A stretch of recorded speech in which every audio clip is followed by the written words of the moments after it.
Arsenal are being accused of covering up an injury. They don't want the world to know just how serious this injury is, so they've done quite a clever trick just to try and hide it. I'm going to give you my thoughts on it, but we're also going to be speaking very quickly about the game against Atalanta tomorrow in the Champions League. Before we get into it though, if you could just do me a favour, very quickly, just hit like on this video. So I want to start this video by quickly asking you a question. Arsenal play Atalanta tomorrow in the Champions League, and I just want to know your score prediction. If anyone gets it right, in the breakdown video after the game, I will flash it up to let everyone know that you're a genius if you get it right. So first of all, just very quickly, let me know your score prediction for tomorrow night. So you might be thinking, what kind of cover-up, what injury cover-up is there? And I'm going to show you now. Look, I'm going to flash it up on the screen. This is the picture of Arsenal's first team. This is the first team Arsenal picture for this year. And there's some welcome additions to this first team photo. You look at players like Nwaneri, Lewis Skelly, Heaven.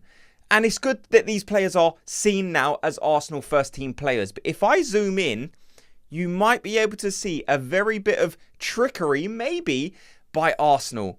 The conspiracies out there are that Arsenal have placed these balls in these positions exactly because Martin Odegaard's injury might be worse. Like, he might not be able to put a football boot on. He might have a recovery sling on. He might have something there that Arsenal don't want the viewers to see.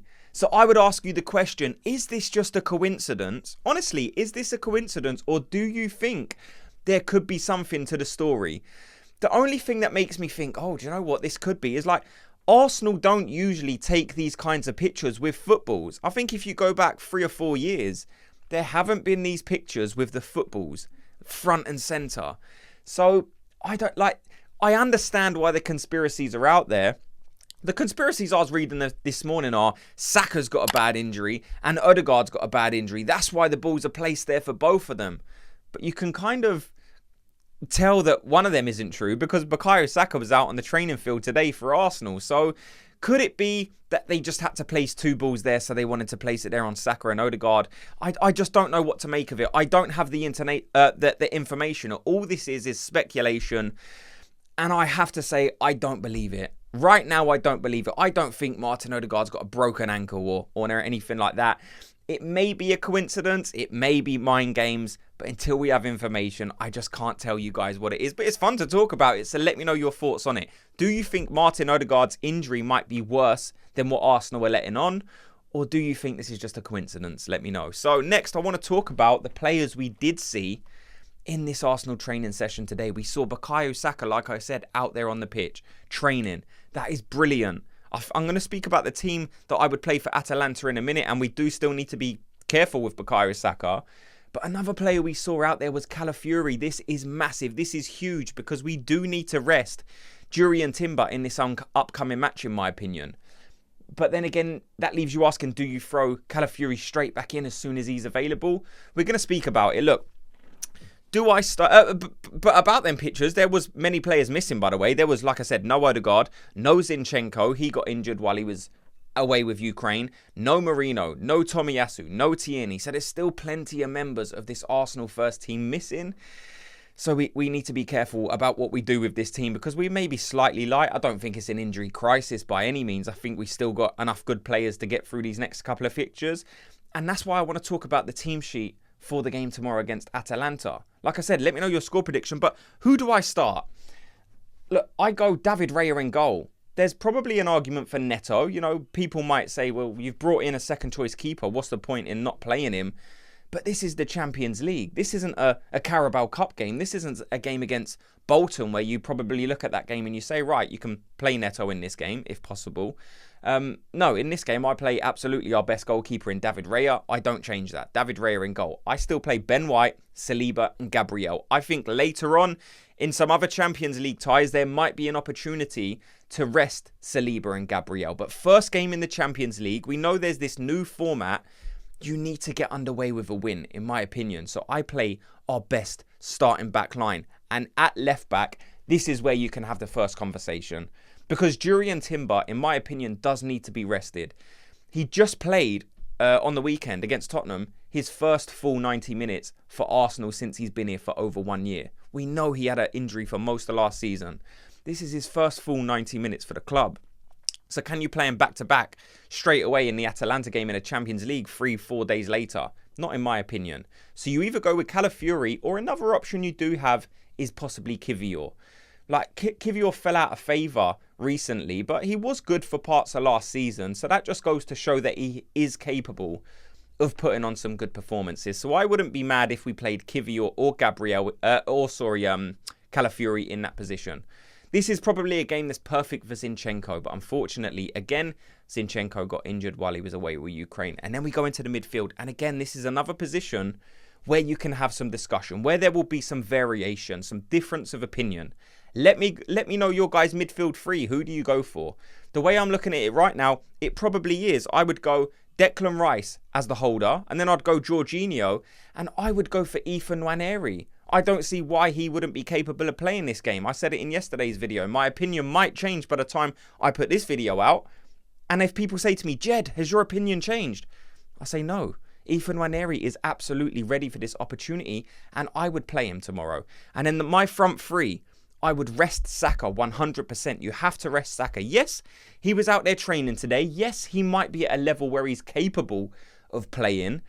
But you do still need to bear in mind that you've got Man City to play on Sunday. Like, that is a huge, huge tie. Like, you need your best players available for that. We can't start Saka in the North London derby, bring him off for an injury, and then 3 days later start him against Atalanta. I don't think you can do that. Rest Bukayo Saka. Go with Raheem Sterling. Let him have his first start for Arsenal. It's a player that is more than used to playing in the Champions League. Like, this is a player with a wealth of experience. So I'm not worried if Sterling starts in terms of experience, or if he has the ability to play in this bigger stage, because he's done it throughout his career. So absolutely, I go with Raheem Sterling.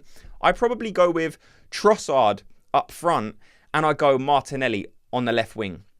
The reason I go Trossard up front is because, again, I think we need to rest Havertz. He's played so much football, and at the end of the game against Tottenham, he basically collapsed into like, he was knackered. You can tell he plays like he's not tired, but then as soon as the whistle goes, like, you can tell he's put in such a shift, and he's done that for Arsenal all season. Even though the season's just started, like, he puts in a shift. A massive shift every single time. So in my opinion, you do rest Havertz in this game. And then you go for Martinelli. I thought Martinelli played well in the last game. Some people thought he played badly. And either way, I think, like, this game's a free swing for Martinelli. Because if he plays badly, then you don't have to start him against Man City. You've got the option to start Trossard anyway.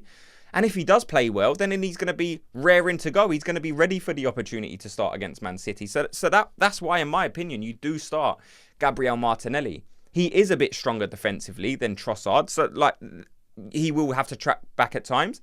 In this game, I imagine you're away from home, Atalanta, Champions League. You probably do want the defensive work. So it'd be interesting to see how Martinelli and Sterling get on with that. We saw in the last game when Sterling come on, he probably wasn't as good as tracking back as a Martinelli, for example. I'm hoping someone's had a word with him behind the scene and said, look, you was jogging in this clip.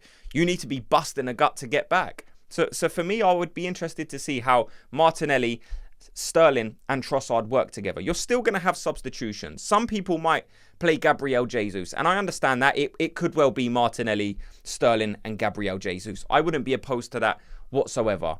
But you do have to bear in mind that you are going into a massive game against Man City. So there do have to be players that you maybe rest, players that you need to have a look at to see how they can play going forward. And I think that's why it's perfect for Martinelli in that position. Score prediction for me, I would go for I'm going to go for a 2-0 win. I think Arsenal, as we've seen this season already, are capable of keeping a clean sheet. We've had 1 goal scored against us this season. Yes, it's going to be difficult. Yes, we're going to be away. Yes, it's going to be a hostile environment. But this Arsenal back line is so strong. So especially if we play Kiwior or Calafiori, who essentially are centre-backs, played at left-back, you're going to have 4 centre-backs being played with Ben White, Saliba, Gabriel, and then Kiwior or Calafiori, and then David Raya. I would be shocked if we go for Neto in goal, like I said, because I wouldn't use this as the opportunity to give Neto his first Arsenal appearance. Like I said, let me know your guys' thoughts on it. What team do you start? What team do you go for? I want you to let me know in the comment section. Thanks so much to everyone for watching and listening. Before you go, like I said, if you could just do me a favor, hit like on this video, just like it and subscribe, and I'll speak to you all in tomorrow's video. Gooners, have a good day.